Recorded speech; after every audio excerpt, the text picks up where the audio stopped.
안녕하세요. 형사법 전문 이원우 변호사입니다.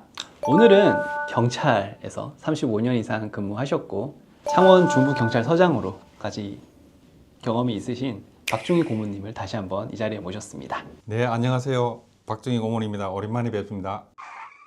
저번 영상에 이어서 경찰 조사에 대한 이야기들을 좀 해보려고 하는데 최근에 성범죄 관련된 상담들이 조금 많이 있었어요. 성범죄와 경찰 조사와 관련된 내용들에 대해서 고문님께 좀 이야기도 들어보고 그 대응 방안이나 이런 것들에 대해서 이렇게 하면 된다라는 걸 좀 알려드리려고 하거든요.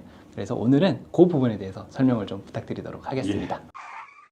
고문님, 성범죄라는 게 뭐 강제추행부터 시작을 해서 요즘에 정말 많지 않습니까? 뭐 카메라 촬영 이런 것들도 요즘에는 기계가 워낙 발달하다 보니까 많이 발생하고 있는데 고문님, 경찰 조사에서는 뭐 보통 어떤 종류의 성범죄를 좀 많이 조사를 하셨었나요? 최근에는 성범죄가 오프라인 또 온라인 등에서 다양한 형태로 이루어지고 있는데 이와 관련해서 기본적으로 강제추행, 강간은 물론 성폭력 특별법상의 통신매체 이용 음란, 카메라 등 이용 촬영, 공중 밀집 장소에서의 추행 등과 아동 청소년 관련된 성범죄 등에 대한 신고가 많이 들어오고 있고 또 조사도 이루어지고 있는 실정입니다. 먼저 뭐 오프라인에서 발생하는 범죄도 있고 아까 말씀드렸듯이 뭐 통신매체 이용 음란 이런 온라인으로 일어나는 일들이지 않습니까? 그러면 오프라인 관련해서 성범죄에 대해서 먼저 제가 질문을 한번 드려볼게요.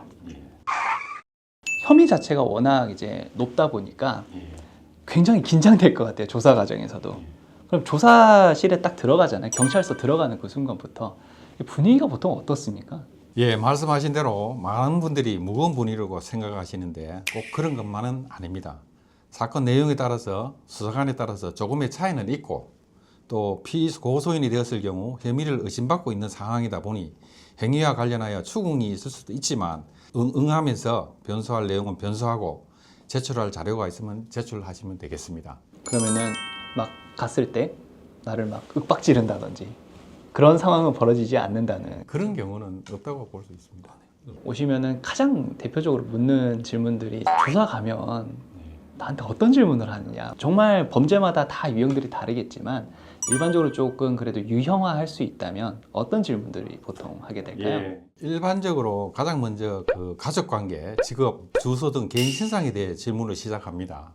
그리고 사건 내용과 관련해서 평소 주량, 피해자의 관계, 스킨십 정도, 만나게 된 경위, 사건 발생 장소로 이동하게 된 경위, 합의하에 성관계 여부, 무고할 동기 등에 대해 물어보게 됩니다. 순서대로 좀 파악해가는 과정들 같은데, 그렇습니다. 그러면 아까 뭐 말씀하셨던 뭐 주량이나 뭐 스킨십 정도는 어떠냐, 뭐 사건 그 장소로 이동하는 뭐 이런 경위들도 물어보지 않습니까?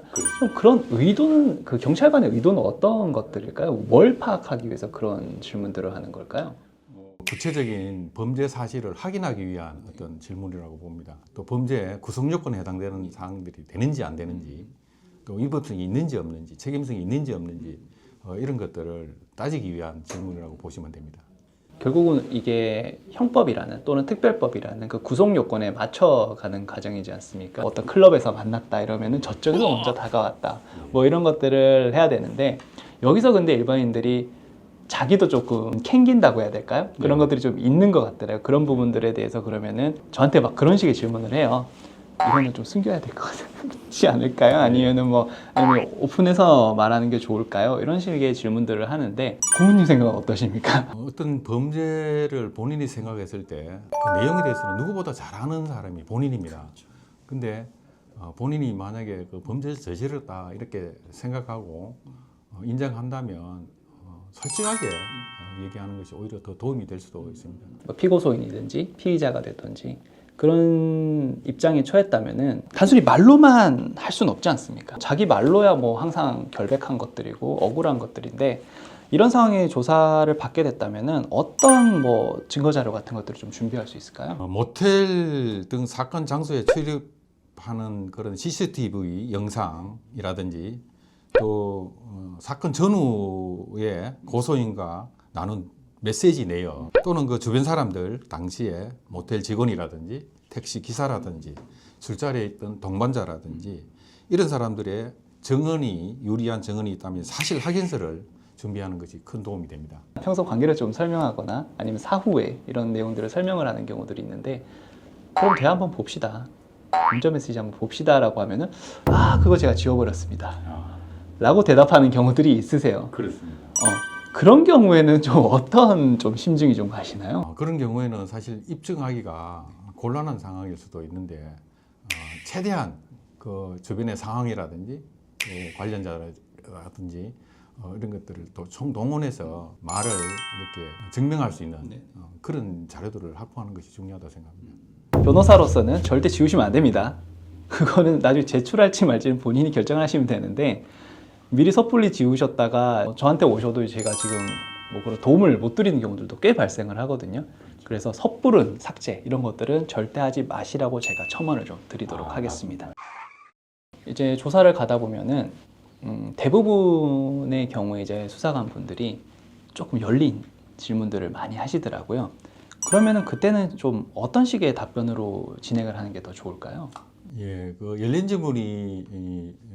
질문을 받으면 당시의 상황을 시간대별로 촘촘하게 이렇게 사전에 좀 고민을 하셔서 그렇게 흐름에 따라 설명하면 앞뒤 정황도 맞고 그렇다고 생각됩니다. 근데 일반인이 과거의 일을 차근차근 대답한다는 게 솔직히 좀 어렵지 않습니까? 그렇습니다. 뭐 좀 적어서 가는 건 좀 어떻습니까? 특히 뭐 일시 장소라든지 시간이라든지 또 이런 것들은 헷갈릴 수도 있기 때문에 보도 자료를 충분히 준비해도 그리고 또 이제 성범죄 특성이 좀 은밀하지 않습니까? 그렇다 보니까 어떤 경우에는 거짓말 탐지기 한번 해보자 라고 수사관이 먼저 제안하시는 분도 있으시거든요. 그렇습니다. 그러면 그렇게 진행은 보통 왜 진행을 하는 건가요? 보통 그 객관적인 증거가 없거나 자료가 없이 말로만 이렇게 한다든지 또 고소인과 피고소인의 진술이 완전히 엇갈릴 때 보통 진행이 됩니다. 물론 직접적인 증거로 활용할 수는 없습니다만 만약 검사 결과 거짓 반응으로 확인될 때는 다시 한번 피고소인을 상대로 추궁하는 자료로 활용될 수가 있습니다. 그리고 거짓말 탐지기 검사를 거부한다고 하여 불이익은 없고 단지 수사기관 입장에서는 거짓말을 한다고 의심할 수 있고 또 정황 증거로 활용될 수 있지만 직접적인 증거가 아니므로 그것을 이유로 혐의를 인정하기는 쉽지가 않습니다. 참고로 거짓말 탐지기 검사라는 것이 심박수, 호흡, 땀 등 신체적 변화를 활용하는 것인데 만약 본인이 심리 상태가 불안정하다면 굳이 검사에 동의할 필요는 없다고 봅니다. 그러면 고객님, 그 조사 과정에서 경찰이 이제 첫 시작 단계 아닙니까? 그러면 성범죄 사건에서 변호사를 선임해서 오는 경우가 더 많을까요? 아니면 그냥 당당하니까 그냥 혼자 오는 경우가 더 많을까요? 성범죄 이거는 큰 범죄이기 때문에 변호사를 선임해서 오시는 분들이 많습니다. 변호사를 왜 선임하느냐 하면 앞에 제가 말씀드린 내용처럼 피고인이 미리 준비해야 하는 증거 자료인 CCTV 영상, 고소인과 나눈 메시지 내역, 주변 사람들 증언에 대한 사실 확인서 등 기타 피고소인에게 유리한 증거가 무엇인지 상담을 통해 변호사가 확인을 하고 준비를 할 수 있도록 도와주기 때문입니다.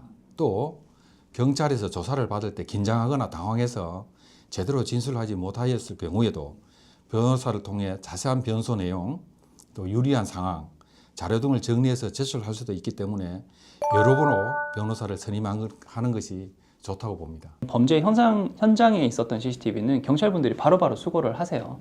그럼 증거 확보가 좀 되는데 우리가 전후 사정들이 좀 있지 않습니까? 뭐 경찰에서 그걸까지 굳이 수집을 안 하는 경우들이 있어요. 그런 경우에는 이제 우리는 변호사 같은 경우에는 법원에 증거 보존 신청을 한다든지 그런 식으로 해서 증거를 좀 미리 확보하는 경우들도 있거든요. 그다음에 아까 말씀하셨던 결국은 우리의 항변, 변소가 제일 중요하거든요. 똑같은 사실을 가지고도 일반인들은 그거를 잘 소명을 못 해요. 변호사 같은 경우에는 뭐 한 가지 사실에 대해서 10가지로 이렇게 말을 할 수 있다라면은 일반인은 한 줄로 딱 끝나버리거든요. 그럼 그게 이제 수사를 하시는 분들이 듣기에는 그 격차가 엄청나게 벌어질 수 있단 말이죠. 그렇기 때문에 변호사의 도움을 좀 받으시는 게 맞다라고 말씀을 드릴 수 있을 것 같아요. 성범죄 사건으로 인해서 조사를 받게 되시는 분들에게 그래도 좀 조언을 해주실 부분이 있다면 뭐 어떤 것들이 있을까요? 성범죄와 관련해서 고소를 당하셨다면 본인의 혐의를 인정할지 또는 무죄를 주장할지를 잘 결정하고 진행하는 것이 좋습니다.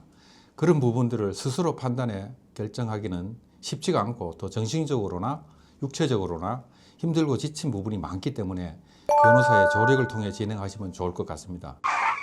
고문님 오늘 뭐 성범죄라는 좀 포괄적인 내용에 대해서 조사 과정들에 대한 설명들을 좀 상세히 해주셨는데요. 너무나 감사드리고 다음 영상에서는 성범죄에서 좀 더 들어가 보겠습니다. 온라인 성범죄, 요즘 많이 발생하는 통신매체 이용론, 소위 뭐 통매음이라고 하더라고요. 요 내용을 가지고 이제 고문님과 다시 한번 이야기를 가져보도록 하겠습니다. 네, 수고하셨습니다. 예, 수고하셨습니다.